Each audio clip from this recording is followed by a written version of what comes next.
Hi everybody. Are we live? Is it happening? Okay.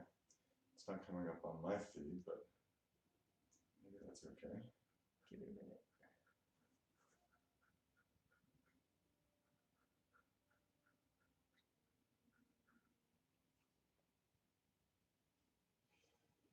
You're seeing it? Okay. Hey everybody. I'm only hesitating because I don't see it on my phone here, but I wanted to just check in with you guys because we haven't done this for a while. I've been disappeared, taking a little break from social media, but now I'm back, and I just kind of wanted to catch up. So while I'm waiting for this feed to come up on my phone, oh, here we go. All right, now I get it. All right, we're good. Stephen, do I need to click on it, or it's just here? You can click on it. Okay. All right, here we go.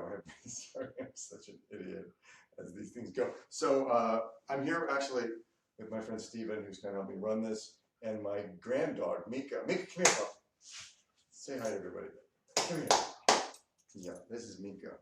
Want to say hi? Like baby, see all those people out there? So we're gonna chat. So let's see, where should we begin? I got some questions from you guys, and I'll do a combination of the ones that we've got, and then I'll answer some live questions while people kind of climb on board here.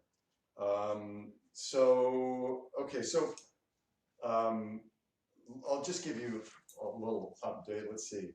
You know, episode 3 of Scandal is airing tomorrow night, which is pretty awesome. It's pretty much an episode, you know, it ended last week for those of you who are Scandal fans, which I'm guessing most of you guys are, with me, with Fitz appearing at the end of that, and that was the one that I directed, which was super fun. And we're all of the Scandal cast is kind of like in senior year, because we know it's our last season. So it's sad, but really fun to kind of celebrate that together. And now this week is, you're going to find really what Fitz has been up to.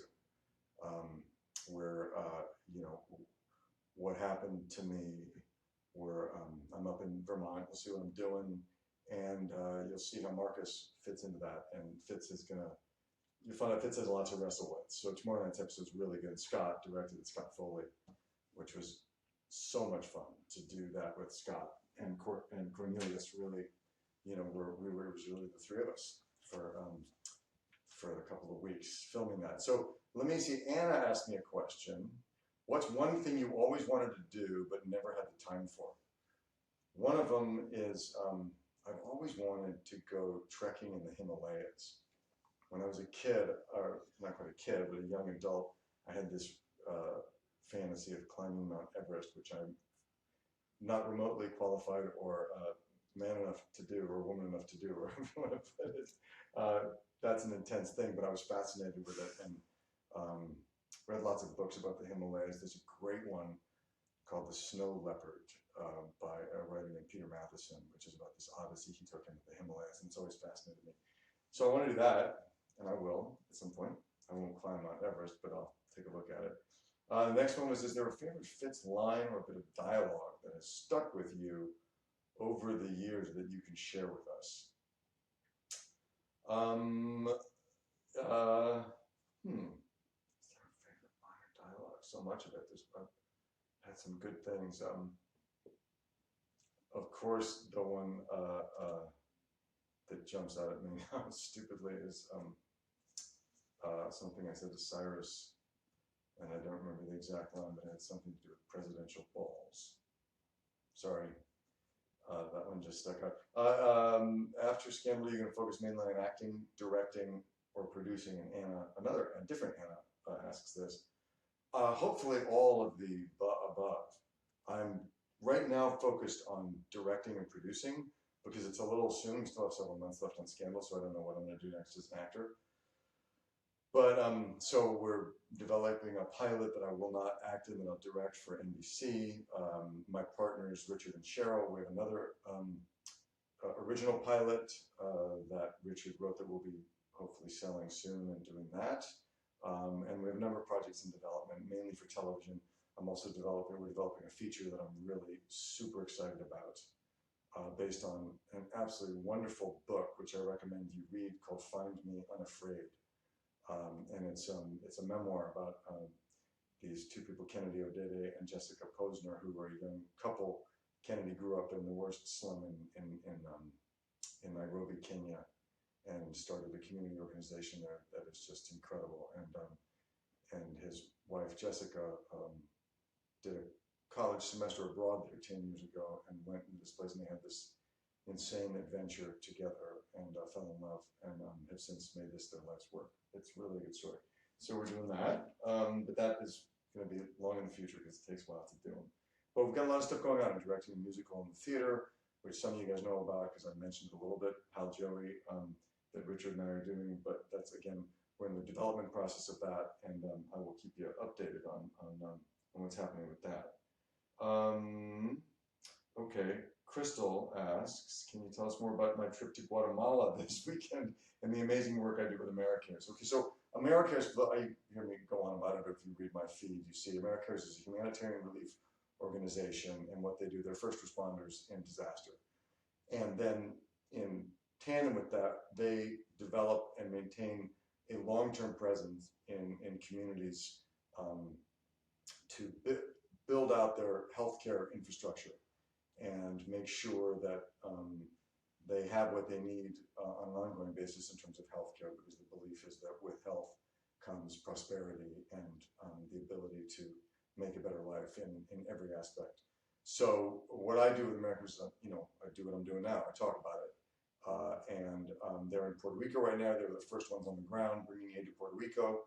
And what's unique about what they do is they find partners around the world in underserved communities that are community-based organizations, whether it's a hospital or a school or a clinic or a group of doctors, that they can get in there and help them get what they need to build out their capacity and infrastructure. And therefore, you have a distribution mechanism within the communities with people who are deeply invested in serving their own communities. So, for example, in the Ebola crisis in West Africa, they had partners there that they would go in, and then they would hire medical staff, and they built health clinics and all kinds of things. So in addition to delivering the emergency aid that was needed to conquer that particular crisis, now in Liberia, there's ongoing health that's being brought to these rural communities and places that just did not have it. So we went, there was this big benefit this weekend that I went to help support them, and in fact celebrated one of the nurses in Liberia that has been so important to her community and to AmeriCares as a hero, and she came over, and then at the end of the party, a group of people end up getting on an airplane because they hold it in an airplane hangar. It's their tradition. You get on a plane and you go to visit one of the places that they, that they serve. So we went to Guatemala, where AmeriCares has had a huge presence over the years, and some of our group went to a hospital, some of our group went to I went to a home for girls that a group of nuns runs in Guatemala City, and these are girls who are, whose families can't afford to keep them, and they still have a relation with their family, but there might be domestic violence, there might be just extreme poverty, or addiction, or whatever the situation is. But these girls live in this home and are raised straight up through 18, and all the ones that have gone through this system have gone on to college and have careers, and so AmeriCares really funds them and provides healthcare and whatever they need. So that was very inspiring, and for me, what was most incredible about it is it gave me a chance to see the power of local activism, and how people, in this case these nuns and the workers at this place, how not only is the aid and the money important that comes in from developed countries like ours, but what is the real link, and the real heroes are the people that implement it, and the love that is so necessary and required to follow through on this and make sure to care for these people, because there's Western medicine and medical supplies and prescription drugs and all that stuff that people need, but what people really need is someone who's committed to their health and well-being, as we all are to our children. So that's a big part of what America does, and it's sort of the invisible part when it's just like send us money, you know, or here goes a shipment to Puerto Rico. Okay, so that's about Americans. What else? If I could be a woman for a day, what would I do? You know, I think I'd have a baby. That's probably what I would think I need to do to understand just how real it is and how the thing that a man can never comprehend. That I would think the first thing that I would need to experience the joys and terror of it. What kind of TV content do I think is meaningful and substantive in our current political climate? This is from Nina. The previous one about the woman was from Tia. Nina, you know, in terms of TV content, look, the thing that I'm so saddened, troubled by is the division in our country, in our politics, because you know, we are so, you know, I think politicians have made so much hay off of emphasizing the divides between us, and that can be really super effective politically. And it, you know, it's like reality TV. What makes it watchable is watching people at odds with one another, and that's really been cultivated. Is not just in the Trump era, but it's been, you know, always the case. But it's been in the past 20 years. It's gotten really, really bad, and now I think it's impossible. So, in terms of the stories we can tell on television, I think it's really important to tell stories that raise consciousness,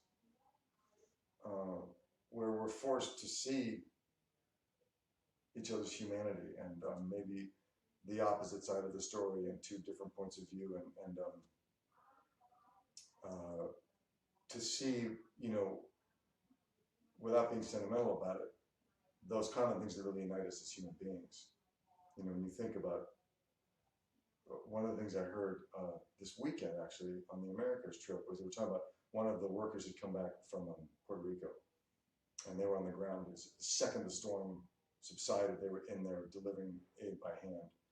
And some of these people had spent a lot of time in Puerto Rico, and this one woman was telling me that she'd lived there for a long time, and she said there were groups of people who literally would not speak to each other. In years past, they were so divided and disagreed and disliked one another in these communities. And as a result of the disaster, they were all had come together and were working together and helping each other out and saving each other's lives. And, you know, that's such a human thing. And I think through storytelling, we have the ability to do that. So I know that sounds very general, but that is, I think, important. What else? Let me jump to some of these more recent questions. So I'm gonna look. Summer compliments. Thank you, guys. Sydney wants to know what I use for my hair.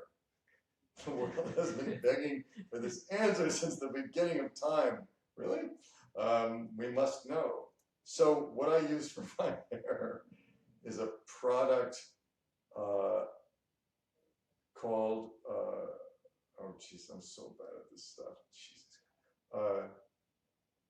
It's called Orbe. I think it's a French hair product that my beautiful Helen Evans on Scandal has for me. Orbe, or Oribe. And there's this stuff called, oh yes, it's called, I love these names, Rough Luxury Molding Wax, I think it's called, molding paste or something.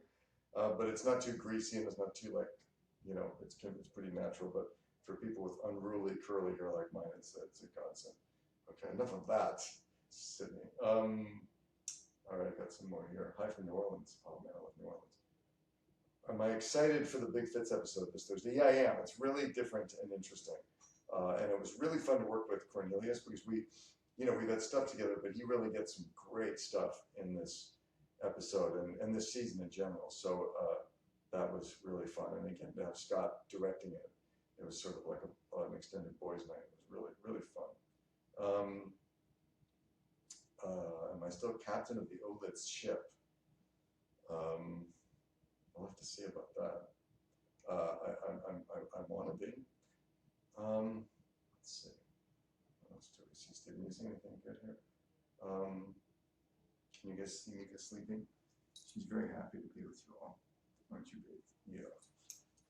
Oh, you're a good dog. Yes, you are. What do you guys think of Mika?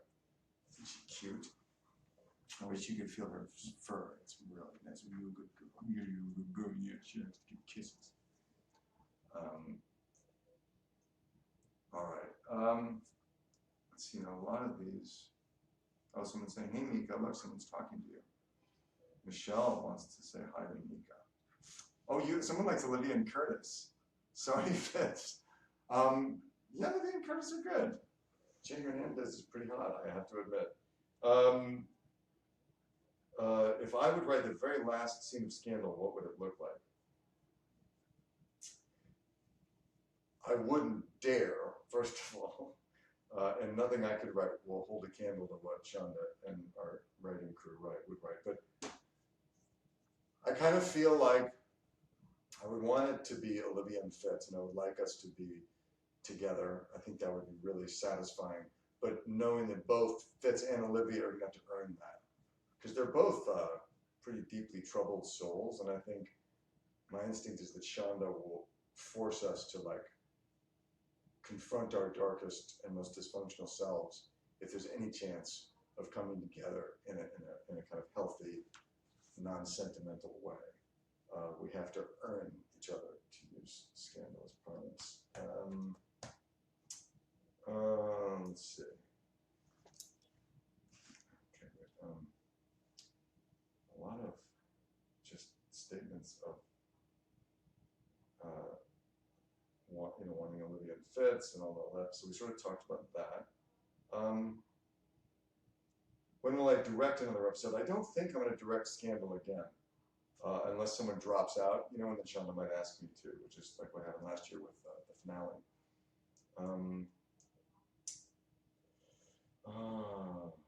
Okay, sorry, there's not so many questions here, so that's just statements. So I want to see if I have other questions. What will be my biggest takeaway, Anna asks, or learning from 7 years of Scandal? Okay, so here's my biggest takeaway from being on Scandal for 7 years, and it has to do with a culture, a work culture. Shonda sort of has developed a no assholes policy in her land, Shondaland, and the positivity and the mutual respect that everyone has in our group, from the entire crew to the office to Shonda and Betsy and the writers and our entire cast, there's no room for narcissism or self-importance. Everyone is humble, and everyone has a lot of respect for each other's talent, and frankly for their own talent and ability, and takes their contribution seriously. And I cannot tell you what a difference that makes in a work environment.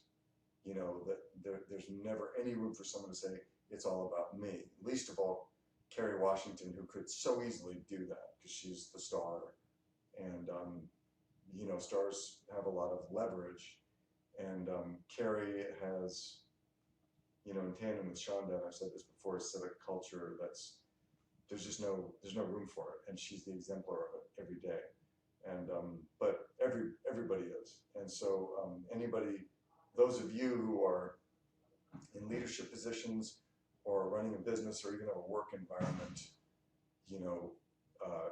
that's the whole key. Because everyone, you show up to work and everyone's working at a very high level and takes their work very seriously and brings their game, because we all are competitive athletes in a way, and want to challenge ourselves and each other, but it's all about the team. And it just makes it so much fun.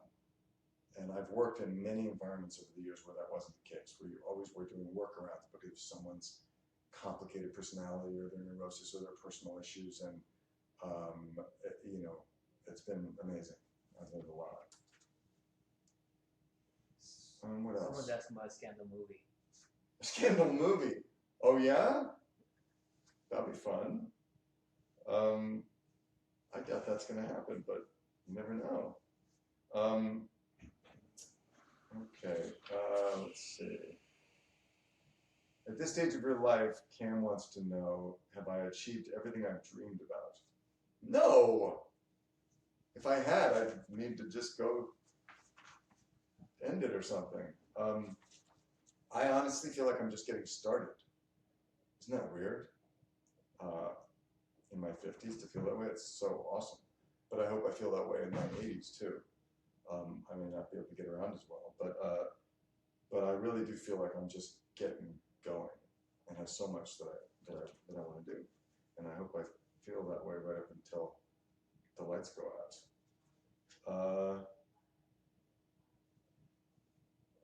Let's see. Would I do another TV show? Stephanie wants to know. I've given me up to. Sure, absolutely. I mean, what I'd love to do is produce a TV show that I'm in, and so I think one of the things I miss about directing, like film directing and stuff, being in Scandal, is that I don't really have much involvement in the creation of the whole thing except when I'm directing. So it would be really fun to act in a show that I was also a creative partner in. So that's what I'm looking to do, if I can pull that off with my partners, Rich and Cheryl. Let's see, I already talked about some more questions about Guatemala, but I kind of mentioned that. Do you see anything, Stephen? If I could give one piece of advice to 45, what would that be? Now, which 45 might you be referring to? Kim wants to know. The only thing I would ask of President Trump, really is that he, I think I've said this before publicly, but if not that anyone's listening, but it's just to think about the consequences of what he's saying or tweeting before he does it. That's all. Just think, to really think things through, because I think the from the hip shooting is very skillful at it, and it gets a lot of attention, which I guess politically has advantages, but I think that it's often extremely hurtful and creates chaos in ways that I think could be very dangerous and not helpful. I know it gets good ratings, and I think that's important to this president to have that kind of currency. But it also, I'm afraid it can be really dangerous when you're talking about nuclear war, or the thing yesterday about saying that no other presidents had called Gold Star families and things like that, which are just hurtful. And anyway, that's what I think. Let's do one more question. Let's see. So I'm looking at these, and let's see if there's any others coming in there. So as a final question. What would you do if you were an actor? Oh God, I don't know about that. Okay, so maybe this is a good one. George wants to know what advice I would give my 16-year-old self. That's an interesting question. The advice I would give my 16-year-old self would be to listen to the voice inside myself, that burning, passionate voice that it dreams about things and has a lot of anxiety about, can my dreams ever come true? And I would say to my 16-year-old self, just keep listening to that voice and let that voice guide you and help you push through your fear, because dreams evolve, and it may not be what you end up doing, may not be exactly what you think you need to be doing at 16, but pursuing those dreams and fanning that flame within you will lead you to something that is deeply satisfying, and it'll help you overcome and push through the fear voices that tell you that you can't do it. And so I would encourage my 16-year-old self to calm down and act from that place, as opposed to a place of fear and anxiety and limitation. So that's kind of a nice way to end this session. Thank you all for joining us. It was awesome. You guys are the best, and we'll do this again soon. And tune in tomorrow night. It's going to be good.